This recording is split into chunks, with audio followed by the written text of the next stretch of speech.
Good afternoon, everyone. Thank you so much for joining us today. My name is Emily Silva. I'm the NECAN coordinator, and I'd like to welcome you to the third webinar in the NECAN Sea Grant webinar series. In 2016, the Northeast Sea Grant Consortium, in partnership with the NOAA Ocean Acidification Program, funded 4 research projects to address the impacts of ocean acidification on key resource species in the Northeast as an aid to assist coastal communities in adapting to current and future OA conditions in the region.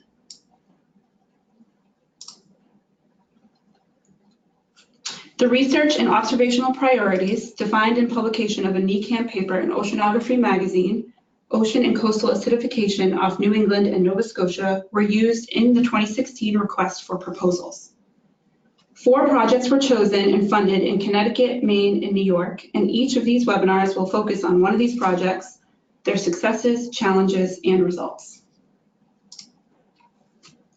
The full webinar schedule can be found on the NECAN website, and each will be recorded and posted there as well. Throughout the presentation, if you have any questions, you can submit them through the Questions tab on your GoToWebinar control panel, and we will go through each of those during the Q&A session following the presentation. Today, we will be hearing from Michelle Barbosa and Caroline Schwaner from Stony Brook University on the resilience of bivalves to the effects of ocean acidification.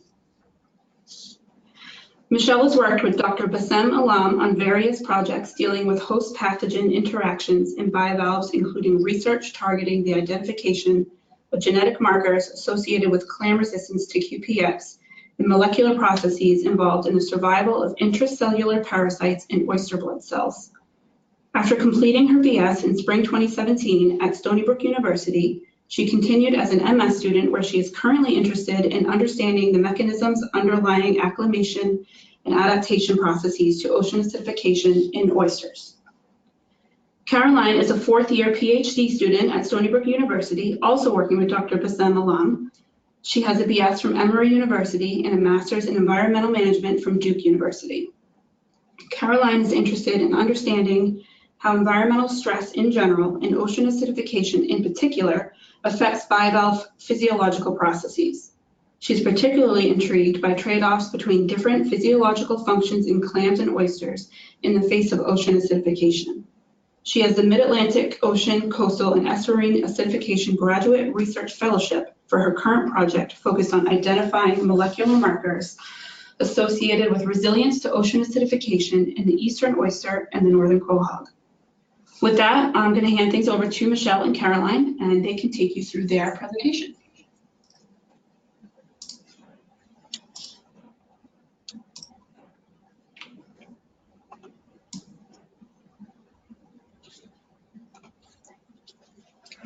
Hi, I'm Caroline Schwaner. And I'm Michelle Barbosa. Thank you, Emily, for that introduction, and thank you for taking time out of your busy schedules to listen to this webinar. It is our pleasure to share our results and ongoing research with you all. We would like to take this time to acknowledge our advisor, Dr. Bassem Alam, as well as Dr. Emmanuel Pils Espinosa, who are the PIs on this project. We would also like to acknowledge our collaborators, Dr. Christopher Gobler, Dr. Andrew Griffith, Dr. Arnaud Tanguy, Dr. Isabel Boutte, and Dr. Sarah Farhat, and the numerous undergrads and high schoolers who volunteered their time and effort. We would also like to thank the Great Atlantic Shellfish Hatchery for sharing their facilities and resources.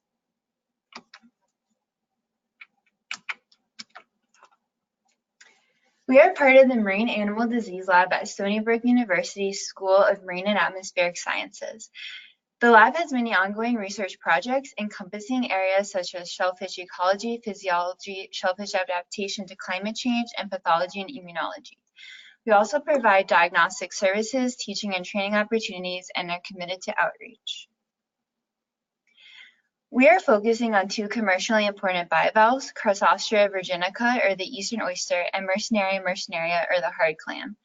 Bivalves are some of the most important seafood products in the U.S., with a market reaching almost 1 billion in annual landings and constituting some of the most valuable marine resources in several states. Not only are they economically important, but they also provide critical ecosystem services such as shoreline armoring, providing habitats for other species, and filtering seawater. These ecosystem services are important as clams and oysters are often found in estuarine environments that experience excessive nutrient loading and subsequent eutrophication. These coastal and estuarine environments are particularly vulnerable to ocean acidification. Estuaries are highly productive areas in the ocean, but are some of the most vulnerable to natural fluctuations and anthropogenic disturbances, such as increasing temperature, hypoxia, and OA. Current measurements of PCO2 and pH are already documented at levels considered harmful to marine bivalves. For example, if you look at the figure on the left, PCO2 can reach greater than 3,000 atm, pH less than 7.0, aragonite less than 1 during late summer and or early fall. If you look at the figure on the right, you can see the variability and fluctuations in pH and PCO2. Additional absorption of atmospheric CO2 will exacerbate this problem. Losses of oyster seed production in the Pacific Northwest were linked to elevated PCO2 from upwelled waters, which spurred many laboratory studies on how acidification stress impacts bivalves. Research into the effects of acidification has skyrocketed in the past decade. The current literature on the response of marine calcifiers to OA is variable and depends on many factors such as life history stage, food availability, level of PCO2, etc. The figure to the left of the screen shows a number of papers studying different aspects of OA in mollusks and the type of response, either negative, positive, or neutral to OA. As you can see, there is variability in almost every response to OA studied. It also shows that while some aspects are very well studied, such as calcification and growth, others like immunity are understudied. The effects of OA can even vary significantly between individuals of the same population. Even if you look at one response to acidification, such as increased calcification, it might come at a cost such as muscle wastage. This makes trying to synthesize the effects of acidification much more difficult. With the onslaught of OA papers, there have been many workshops and discussions to try and identify what our focus should be, such as a white paper and the discussions from the NECAN workshop, in which several important research objectives and recommendations for experimental design were identified. The need to look at multiple stressors was emphasized because acidification will not happen in isolation, and the changing climate can add other stressors, including changes in pathology. We looked at both pathogen and acidification stress. A second important point was the variability or natural fluctuations in PCO2, as demonstrated in the figure a few slides ago. We addressed this concern by employing both static and flow-through systems. A third point was to explore adaptation and acclimation capacity of organisms. We will be speaking a lot about this throughout this webinar. Hand in hand with this is to determine the mechanisms of resilience to OA, which is the major theme of this presentation. They even highlighted food quantity and quality, which we will also address. Lastly, it was recommended to incorporate transgenerational studies. Although we will not be exploring this point in the webinar, we have mature clams that have survived ocean acidification since fertilization, and we plan on spawning them. This project has the dual intentions of filling in missing gaps in ocean acidification literature, as well as to provide the aquaculture industry and restoration programs with information needed to ensure survival of clams and oysters in future climate conditions. We have broken this presentation into three main objectives: determining the physiological cost of resilience to ocean acidification, investigating the mechanisms for resilience to OA, and identifying genetic features associated with OA resilience. So that being said, we'll start first with our examination of the physiological costs associated with life under ocean acidification. Over the course of the project, we had several oyster spawns that have yielded the larvae we've used for all of our various experiments. In some experiments, we use larvae spawned by wild adult oysters, and for other experiments, we use larvae from hatchery spawns. For our clam experiments, we collected wild adult clams from several populations in both New York and Massachusetts and used the offspring from a single spawn for all of the experiments. For our experiments with older juveniles and adults, we either obtained them from hatchery stock or from our own offspring that had been reared under OA for their entire lives. We maintained our larvae in a standing system and fed them cultured algae daily, adhering to the suggested guidelines and recommendations put forth in the FAO's Hatchery Culture of Bivalves manual. Our juveniles and adults were kept on a flow-through system and received food from the raw water. So we maintained our animals under either ambient or elevated PCO2 for all experiments with 4 replicate culture tanks per treatment. We targeted approximately 350 parts per million for the ambient PCO2 treatment, which corresponded to a pH of about 8.1. For the elevated treatment, we targeted a PCO2 of about 1,400 parts per million, which corresponded to a pH of 7.5.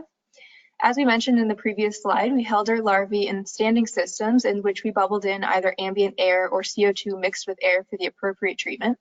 And you can see some of that in the image in the upper right corner here. For our juveniles and adults that were maintained on flow-through, we created an acidification chamber in which we bubbled in pure CO2, and that acidification chamber can be seen in the bottom center here. The acidified water fed into a head tank, which then flowed out to our animals in the elevated treatment. For the ambient treatment, raw water came into a head tank that we bubbled air into, and then the water fed out to our treatment buckets. And you can see that here in the bottom right. So these two white buckets are our head tanks, and they're feeding out to our treatment buckets here. And then we also collected DIC samples at the start and end of the experiment to measure seawater chemistry as well. So we collected data on a number of different physiological parameters to assess the cost the animals may incur to those functions under OA. We assessed viability and growth of clams and oysters in larval and juvenile stages, susceptibility to major microbial pathogens in larval and juvenile clams and oysters, respiration rate in larval oysters, and shell regrowth in adult oysters. So we'll first take a look at our viability results for larval oysters.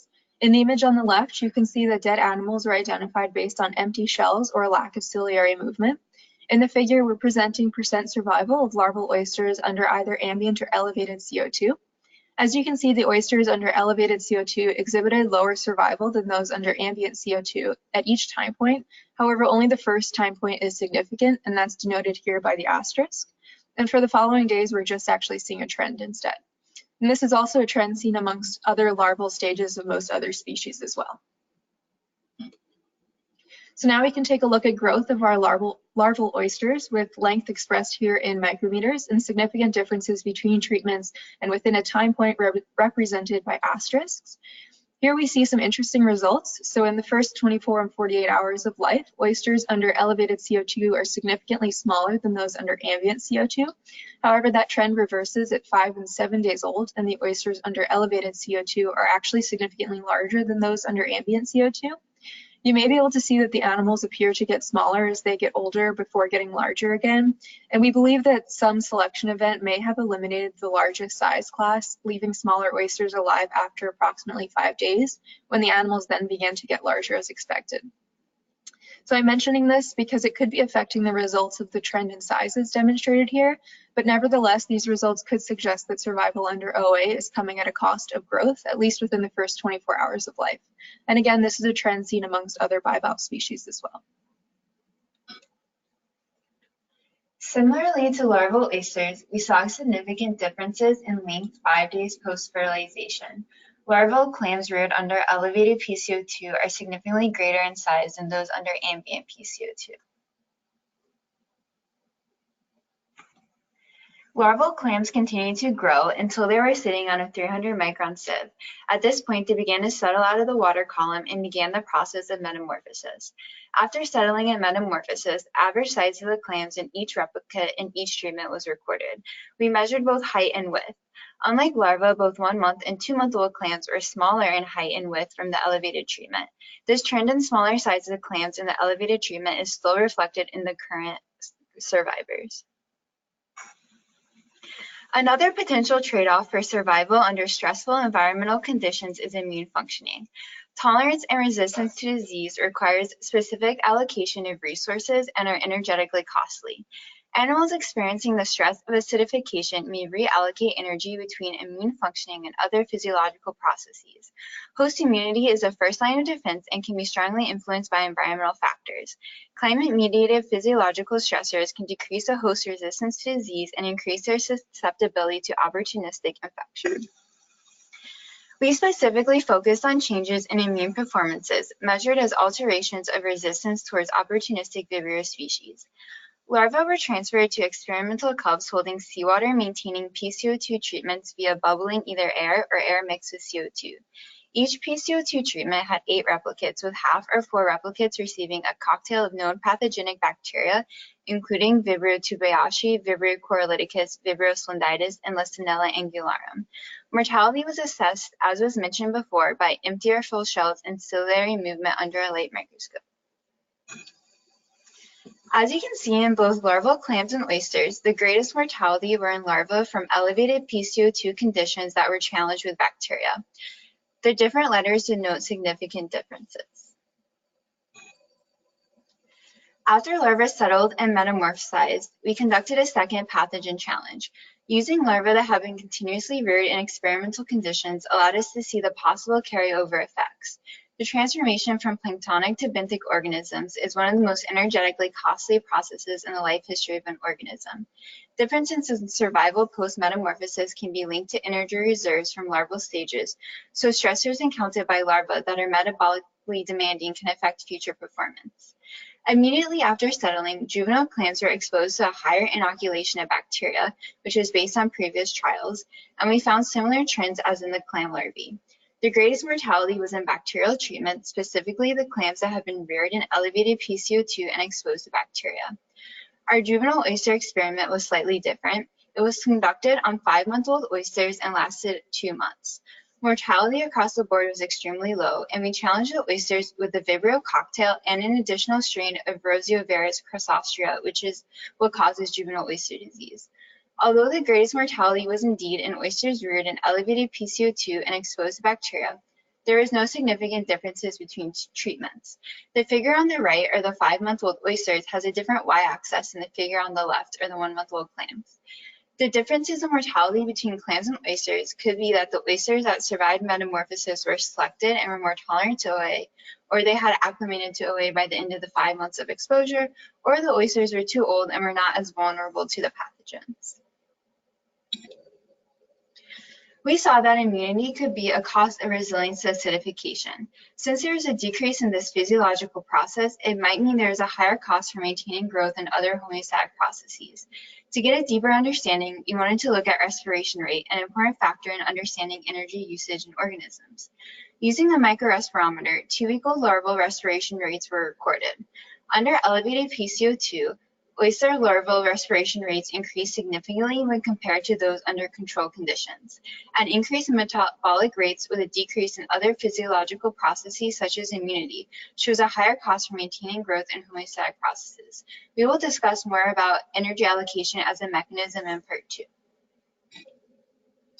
So far, we have been focusing on the most vulnerable life stages to OA, larvae and juveniles. However, the impact of OA also extends to adult organisms. Many studies are rather limited in scope and only look at one life history stage, have very short exposure period, and use static systems. We held the adult oysters in a flow-through system where our treatments were maintained by making sure there was a consistent delta between ambient and elevated seawater instead of constantly holding it at one target PCO2. After 6 months of exposure, we looked at the oyster's ability to regrow shell. Using a Dremel, we notched the shell of oysters and monitored regrowth over a period of 21 days. Oysters were assigned a stage from 1 to 4. Stage 1 being no visible components of shell repair process. Stage 2 was organic matter formation. Stage 3 was tanning of the organic layer and an increase in surface area. And stage 4 was calcium carbonate deposition or an overall change in color. The figure above shows that by day 21, almost all oysters from the ambient treatment were between the 3.5 to 4 stage, meaning they had completely regrown their shells, whereas almost all the oysters from the elevated treatment were less than the 2 stage, with almost no growth, and if there was growth, it was just the beginning of the shell repair process. This project inspired further tests, but you can clearly see that while the oysters survived ocean acidification for this long period of time, they came at a cost. So despite these negative impacts and potential trade-offs in survival, it isn't a completely hopeless situation because there is potential for adaptation and acclimation in bivalve species. So there's a substantial gap in knowledge regarding the roles of acclimation versus adaptation for resilience to OA in bivalves. For this reason, this study was designed to look at resilience from multiple angles by combining physiological assays with next-generation sequencing via RNA-seq and RADseq. This design enables us to identify whether survival is purely due to phenotypic plasticity, which would be something like an energy reallocation mechanism, or if this mechanism is associated with underlying changes in gene expression and/or the genome itself. Bivalves may either acclimate to OA or adapt via selection of resilient animals. When we say an animal has acclimated, we're referring to changes that occur within an organism that may be reversible and occur within an organism's lifespan. When we describe adaptation, we're referring to a selection event that results in a shift in the genotype and can occur over many generations, leading to a more resilient population. Also, adaptation can be characterized by the movement of a population towards a phenotype that best fits the environment. Acclimation and adaptation do not need to be mutually exclusive and likely are not, as acclimation potential has some underlying genetic basis. We investigated the potential for clams and oysters to both acclimate and adapt to ocean acidification by examining the mechanisms and molecular processes potentially underlying resilience. So now in part 2, we will discuss our investigation into the mechanisms underlying the resilience we've demonstrated in our previous studies. As we've shown, there will be some survivors under ocean acidification, but what in particular enables these individuals to survive is poorly understood. So to identify whether resilience to ocean acidification may be due to an acute or plastic response, we developed an experiment that aimed to identify whether oysters and clams can recover after being transplanted into ambient pH after exposure to OA. We evaluated recovery in larval oysters by assessing viability and growth, and in juvenile clams by assessing susceptibility to pathogen challenge via survival. So we maintained our larval oysters in either ambient or elevated CO2 treatment for about 1 week before we transplanted them into the alternative treatment. After 1 week, we moved half of the animals in elevated CO2 to ambient CO2 and maintained the other half in elevated CO2 to serve as a control.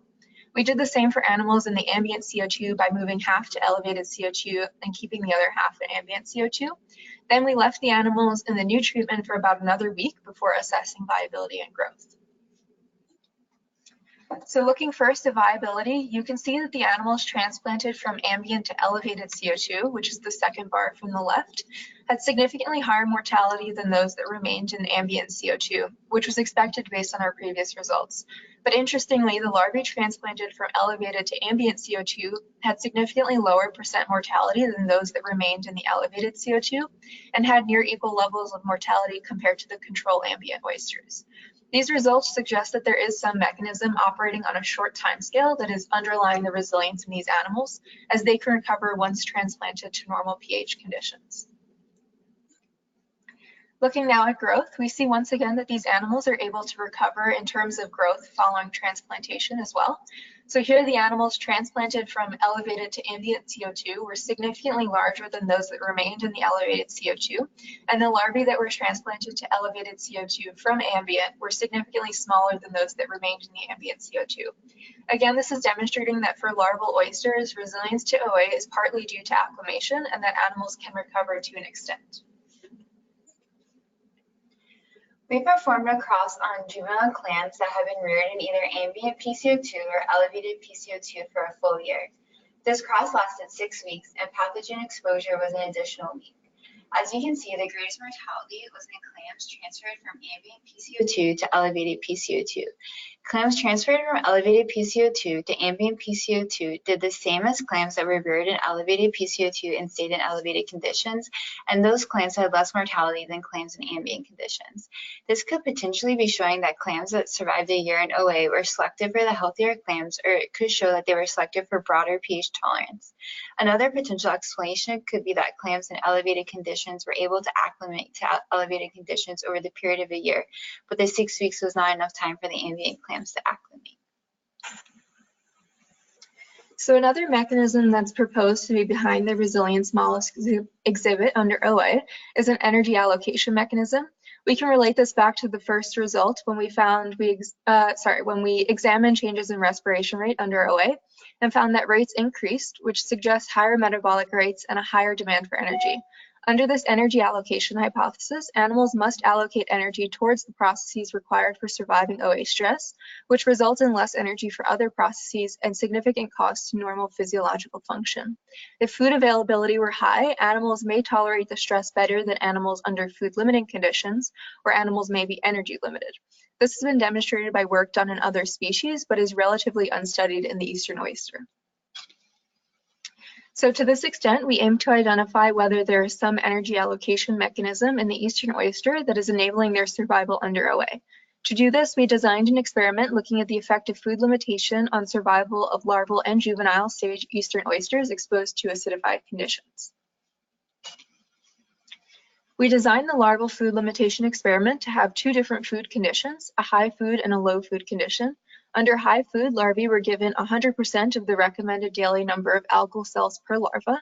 The low food condition animals were given 10% of the recommended number, and all animals received a diet of cultured T. lucia and T. isochrysis. Here we see the results of this experiment after just 24 hours in the combined PCO2 and food conditions. The bars with the lighter colors here are the animals that were under food-limited conditions. And so as you can see, the larval oysters reared under elevated CO2 and under starvation had the highest level of mortality compared to all other treatments, and particularly compared to the animals under elevated CO2 and given abundant food. This suggests there may be some energy allocation mechanism in the larval eastern oyster that enables them to better survive the stress of OA when they have abundant energy reserves. The juvenile experiment had slightly different methods, as we also wanted to look at immune function in juveniles under OA and food limitation stress. As a result of the three different factors, which were PCO2, food level, and pathogen challenge, we had a total of 8 different treatments due to our fully factorial design.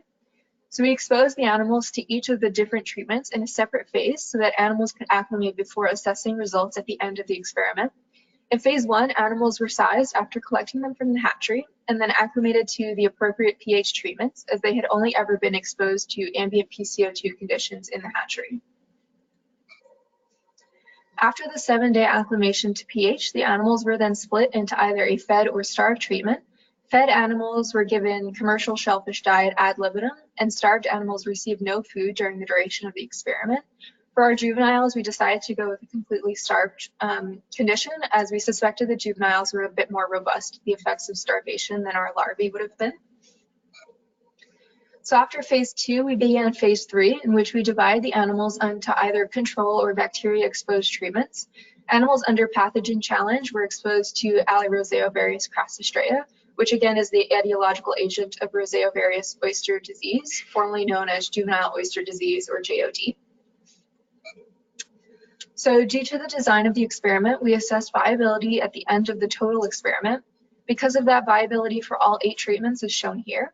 Since it's a bit busy, I will walk everyone through it, but before that, I will just note that the blue and red coloring remains the same, with red signifying elevated and blue for ambient, and the darker shaded bars are those that are fed, the lighter bars are those that were starved, and the bars with the dots are those that were exposed to the bacteria. So if we look first at the animals under fed conditions and not exposed to bacteria, we see there are no significant differences in survival between CO2 treatments. If we look next at the animals under starvation, we see that there is no significant difference in mortality between animals under elevated CO2 and either fed or starved. This result is surprising as it contradicts what we saw with our larvae, and in fact, it's the oysters under ambient CO2 and starved that had the highest level of mortality amongst controls.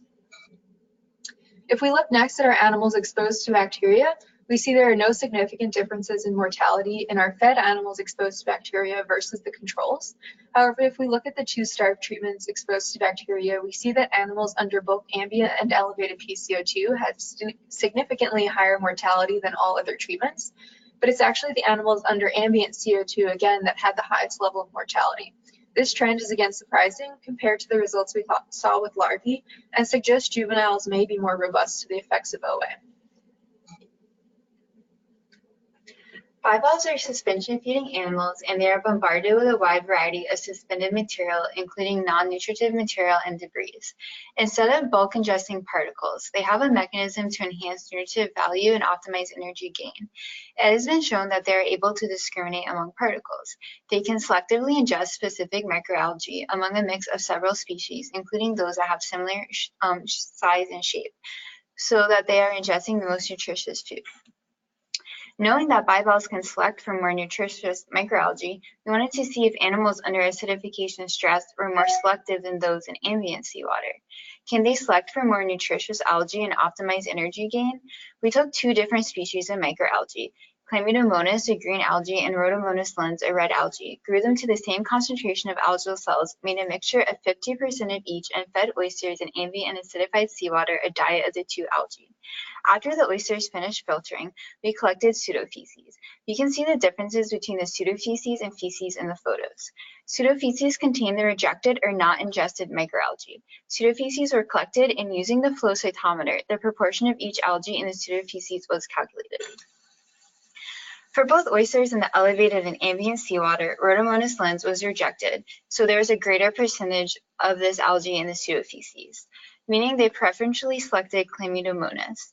We calculated the sorting efficiency index and found that oysters were more selective in acidified seawater, meaning they might be selecting more nutritious algae and optimizing energy input as a mechanism to combat OA.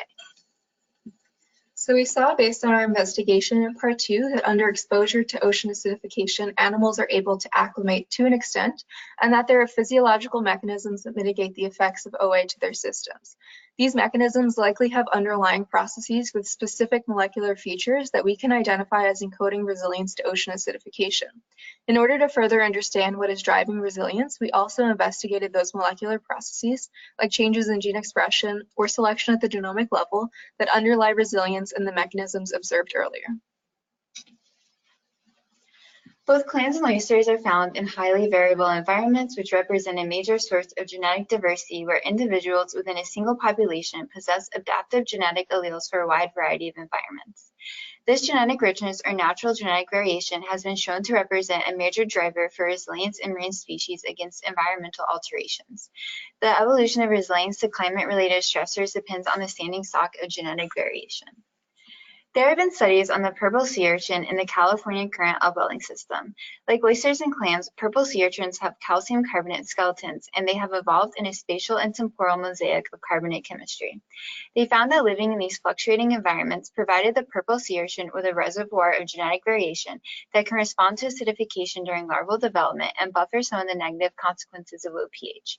They found differences in genes suggesting a genetic basis of adaptation. Parker et al. 2011 found that in the Sydney rock oyster, the response to OA varied within and between populations of oysters. Overall, elevated PCO2 caused a reduction in growth of spat in both mass-selected and wild lines, but its extent of reduction was much less for mass-selected populations. They suggested selective breeding might be a solution to OA. Similarly, Goncalves et al. 2017 also showed that resilience to OA varied between their aquacultured oysters and wild oysters. The aquacultured oysters had a greater capacity to better withstand the impacts of elevated PCO2 at the physiological level compared to non-selected oysters from the same species. Artificial selection for this aquaculture stock appears to have coincidentally resulted in resilience against OA.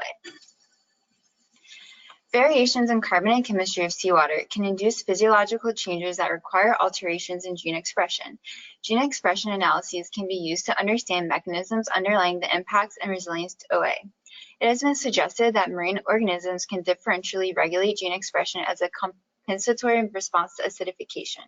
We can identify genes and proteins involved in these processes as well as the effects of OA at the molecular level. We extracted RNA at various life history stages and performed RNA-seq to identify differentially expressed genes and specific pathways. So we examined changes in gene expression in our oysters from the pH transplantation experiment. As a reminder, we had 4 different treatments consisting of 2 control treatments where the animals remained in either ambient or elevated CO2 and 2 transplanted treatments where the larvae were moved into the alternative pH. We collected all larvae alive at the end of the experiment, extracted RNA, and sent samples to be sequenced on an Illumina platform. Then DE-seq was used to test for differentially expressed genes. So we created 4 comparisons of interest and found 49 genes were differentially expressed between oysters that remained in ambient CO2 versus those that remained in elevated CO2.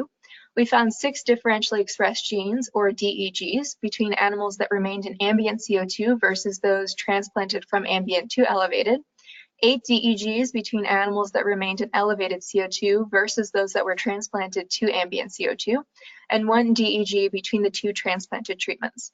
As you can see, the largest differences were amongst our control non-transplanted treatments, and the fewest differences were between the 2 transplanted treatments, which was expected. As a note, the overall number of genes shared between treatments and differentially expressed is low as we were stringent in our analyses. Also, as another note, these numbers do not include the genes that were found to be unique to each treatment, just the genes shared between two comparisons and also differentially expressed. So next we performed a cluster analysis to look at how treatments clustered together in order to begin to make more sense of the data. The cluster analysis revealed an interesting result, which was that the treatments clustered based on final CO2 treatment versus initial treatment. So this was interesting as it suggests the animals were responding to their current environment via changes in gene expression. And just to show that on the figure here, so you see here the two groups or treatments that are clustering most are the animals that wound up in the ambient CO2, and then our two treatments to the left here are the animals that ended up in the elevated CO2. So as we looked further into the data, we began to find more relationships that suggest oysters acclimate under OA stress. So when we compared the DEGs between treatments, we found that 12 of these genes, 7 of which are shown here in the table, were found to be common between comparisons, meaning 12 genes that were either up or down regulated in a control treatment were similarly expressed in larvae from a transplanted treatment. In other words, 12 genes were similarly expressed between samples that had the same final pH treatment. Most interestingly, when we looked at the comparison between animals transplanted from ambient to elevated CO2 and animals that remained in elevated CO2 versus the animals that remained in ambient CO2, which is shown here in the darker pink colored boxes, we see that 3 genes were upregulated in the treatments that terminated in the elevated CO2 versus the animals that were from ambient CO2. So those 3 genes had functions related to hyaluronidase and transforming growth factor beta-induced protein IgH3. This suggests these 3 genes in particular are important for resilience under OA stress, as both treatments that terminated in the elevated CO2 showed upregulation of these genes. In addition, these hyaluronidase genes that are upregulated under elevated CO2 are calcium dependent, suggesting that not only is the response to OA partially by means of a plastic response, but it may also rely on the presence of calcium, which is interesting given the relationship between ocean acidification and calcium. So we also saw that 4 genes, which are shown here in blue, were downregulated in animals that remained under elevated PCO2 versus the animals that remained in ambient CO2 or the animals that were transplanted into ambient CO2. These genes and their corresponding functions may be interpreted as costs related to acclimation to ocean acidification as they were downregulated. This presents just the beginning of our RNA-seq work, and further investigation is needed here to fully understand the impact these changes may have on the animal system. We saw that there are differences in gene expression induced by PCO2 treatment, which is very important to understand, but we wanted to take it one step further. Populations can respond to environmental change within the lifetimes of individuals through plasticity, such as phenotypic changes that do not depend on immediate heritable genetic change.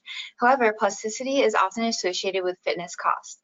For this reason, whilst plasticity may offer an important means of resilience for populations facing environmental change, evolutionary adaptations will still be essential for ensuring persistence into the future. Recent advances in next-gen DNA sequencing have made it possible to develop genome-scale data that can be useful toward identifying standing genetic variation at multiple loci responsive to PCO2. To show a potential for evolutionary adaptation, allelic variation in coding genes must be demonstrated. So in addition to RNA sequencing, we sequenced the DNA. We took samples from our initial population of larvae, or time 0, before exposure to PCO2 treatments. This should represent all possible genotypes. We took a second sample after about 5 days of exposure to either normal seawater or elevated seawater. The larval samples were all pooled, so we had 4 pools of larvae per treatment. After settling and metamorphosis, individual juveniles, 60 per treatment, were sampled. We now have survivors of initial early development and metamorphosis under OA. These should theoretically be resilient to OA. DNA was extracted from the larvae and juveniles, and RNA-RADseq libraries were prepared and sequenced. In this study, we aimed to look at correlations between pH conditions, experience, and frequencies of alleles. We wanted to determine if oysters experiencing high PCO2 conditions had alleles that improved survival under these conditions. We also wanted to see if alleles would be in genes that would be important to surviving under OA stress. To answer these questions, we sought to identify single nucleotide polymorphisms, or SNPs, in the genomes of our oysters. SNPs are differences in a single nucleotide base in DNA, which can be used to detect genetic diversity across an entire genome. Here, we want to utilize SNPs to find genetic markers associated with resilience to OA. When SNPs occur inside a gene, they can create different variants or alleles of that gene, and variants in DNA sequences can affect how organisms respond to environmental changes. Although we have not finished analyzing the RADseq data, our preliminary results do show that there seems to be clustering by PCO2 treatment. Each circle is a sample, and distance between the samples is calculated according to the frequency of each variant. You can see that in each population there are two groups. For larvae, the two groups are composed of either ambient or elevated samples. In the juvenile oysters, you can see shared variants in elevated that are slightly different than the ambient elevated group. The juveniles from the elevated treatment survived OA throughout critically important life history stages and are probably resilient to elevated PCO2. These are the ones we are interested in. The next step is seeing where the variants are and if they are in genes and if they change that gene or protein function. So in addition to the RADseq performed on the oysters, we also looked at variants in our juvenile clams exposed to OA. We collected 48 10-month-old clams from each treatment and individually sequenced each animal. Overall, we found 1,122 variants significantly present amongst our juvenile clams exposed to elevated CO2 versus those under ambient CO2. So far, we do not have the functional annotation of the Mercenaria genome, so we can't say precisely where these genes occur and how they might be impacting the animal, but there were still some interesting results. So we found one variant was present in all 48 of the elevated CO2 samples, but only present in about 70% of the ambient samples. This is interesting because it appears as though there is positive selection for this variant amongst exposed animals.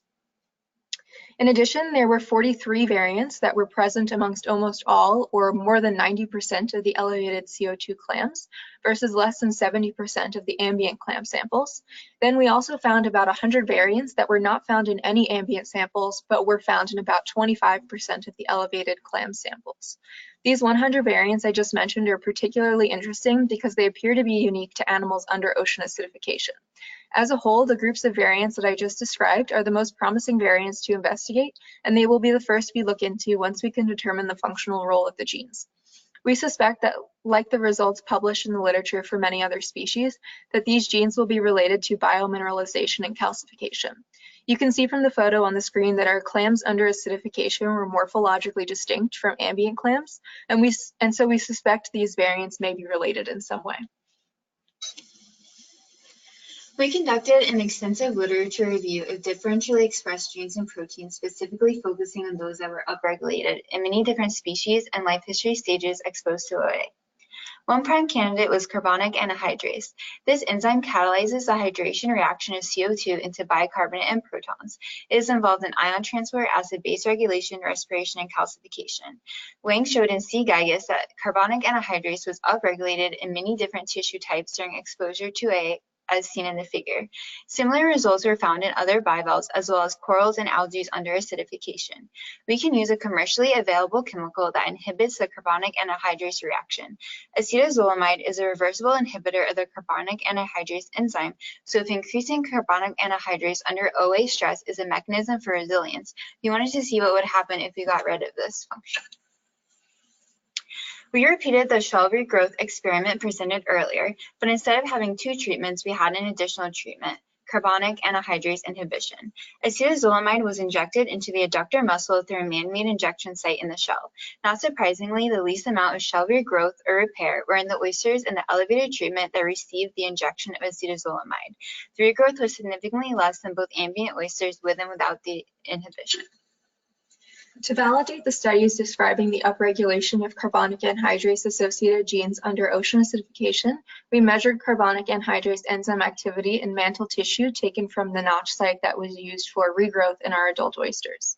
Using a commercially available kit, we quantified carbonic anhydrase activity and normalized the data to total protein content. As you can see in the figure, carbonic anhydrase activity was highest in the control oysters that were acclimated to elevated CO2, as expected, and so our results for control oysters did validate those published by others. In this experiment, we also assessed the calcium content in hemocytes and mantle tissue due to the relationship between calcium and carbonic anhydrase. For hemocytes, we used flow cytometric methods and a dye that labels free calcium to get relative calcium concentrations between treatments. For the mantle tissue, we also used a commercially available kit based on colorimetric methods and normalized for tissue weight. The trends for hemocytes and mantle are similar, so we can discuss them together. From the figures, we see that free calcium is highest in the elevated CO2 and inhibited oysters. This makes sense as carbonic anhydrase is thought to be involved in the formation of calcium carbonate, and so without the enzyme, more free calcium could accumulate in the body of the animal. Hemocytes from the hemolymphocyte oysters were stained with BCECFAM to show differences in pH. We had expected that inhibiting carbonic anhydrase would cause differences between ambient and elevated oysters. However, we did not have any significant results. At low pH, this dye is weakly fluorescent, but becomes more fluorescent with increasing pH. Elevated and inhibited had lower pH. Both inhibited had lower pH than controls. Ambient control had the highest, but none of these differences were significant. The variance was also very high. As we continue to analyze our genomic data, we hope to identify a suite of genes correlated with resilience to acidification. One way we can validate our findings is by knocking out potentially protective genes like we did with the carbonic anhydrase and seeing what happens to the organism's fitness or phenotype. We also have several additional projects we are wrapping up and a potential transgenerational study, so stay tuned for future updates. So just to sum up what we've discussed and make some final conclusions, in part 1, we saw that clams and oysters incurred significant physiological costs under OA, including reduced viability, species-specific and age-specific trends in growth, enhanced susceptibility to Vibrio pathogens, increased respiration rate, suggesting higher metabolic demands, and reduced shell regrowth in adult oysters. Together, these results suggest that the eastern oyster and hard clam face a difficult future under ocean acidification. Fortunately, though, we know there will be some survivors, and in parts 2 and 3, we see that there may be several underlying mechanisms and molecular features that are associated with survival. So in part 2, we demonstrated that animals exhibited plastic response by acclimating to their present environment and recovering after transplantation into ambient conditions. And we saw that for larval oysters, high food availability in combination with an energy reallocation mechanism may mitigate the effects of OA. In part 3, we began to examine the molecular features for resilience to OA using a combination of RNA-seq and RADseq. Here we saw that it is likely a combination of changes in gene expression and also selection of animals with specific resilience-associated SNPs that result in a population of OA-resilient clams and oysters. Altogether, our results provide a more comprehensive view of the effects of ocean acidification on 2 bivalve species and begin to shed some light on the particular mechanisms by which animals will survive under climate change. With further analysis, we will be able to identify candidate genes from our list of genes either differentially expressed or genes containing variants and use those candidates to develop resilient clam and oyster stocks for the aquaculture industry. This will serve to ensure the survival of the population and also the industry as a whole. Thank you again for joining this webinar. We hope you enjoyed it. Thank you again to all our collaborators, colleagues, and friends who have helped on this project and to all our funding sources. So now we can open it up to questions if anyone has any. Thanks, Caroline and Michelle. That was great. We do have a question already, and I would encourage everybody else to ask any questions they might have had on this presentation through the questions tab in your GoToWebinar control panel. The first question we have is from Diana Padilla, who's actually our next presenter in our final webinar of the series in December. She said, I may have missed it, but what were the numbers of replicates and number of animals per replicate in experiments? So that depended on the experiment, of course. We had for most of our larval and juvenile experiments, we had 4 replicate culture tanks. For our larvae, we had the number of larvae was in the thousands, so between about 50,000 to 1 million larvae, just depending on the experiment. And then for our adult experiments, we had 2 different replicate tanks with, it was 12 adults per replicate tank. Yeah, so it just depended on the experiment. Great. So the next question says, thank you for a seminar packed with information. Can you elaborate a little on your planned transgenerational experiments?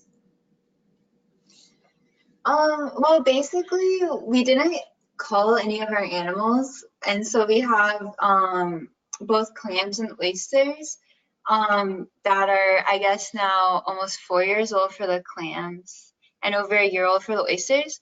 And we haven't really begun to plan exactly what we wanted to do with them, but we definitely want to do something since they're a really valuable resource.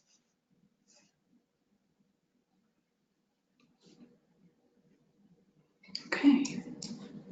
So when you identified the selected, is that loci, LOCI, did you use an outlier detection approach, or is the inference based on raw allele frequency differences? I believe the method used was based on FST values, and then that was, we used an FDR to correct for the multiple comparisons. If that answers the question, I'm not sure. Okay. That was our last question so far. We can give it a minute if anybody else wants to ask any other questions.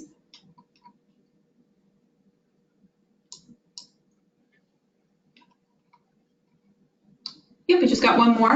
If you were discussing your work with oyster growers, which stress would you describe as the most important concern for oyster health?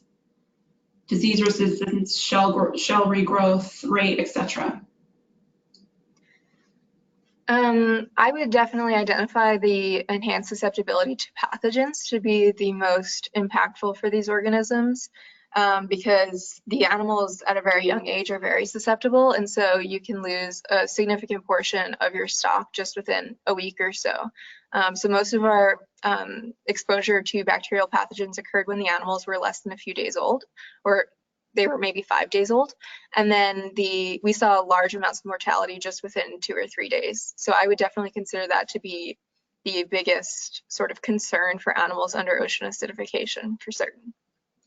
I also agree, and I think during metamorphosis, that's also a really concerning stage. I know for the oysters, the biggest die-off of the ones in the elevated treatment were during their metamorphosis. So I would say that's something really important to take into consideration.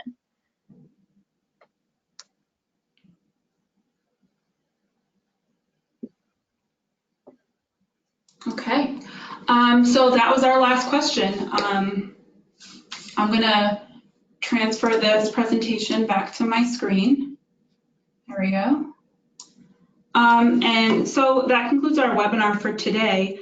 The recording for this webinar will be posted to the NECAN website on our resources page. So check those out. Our next webinar will be on Thursday, December 12th at 1 p.m. presented by Dr. Diana Padilla of Stony Brook University on the adaptation of blue mussels to changes in ocean chemistry. Again, thank you so much, Michelle and Caroline, and thanks everyone for joining us today. Thank you. Have a great afternoon. You too.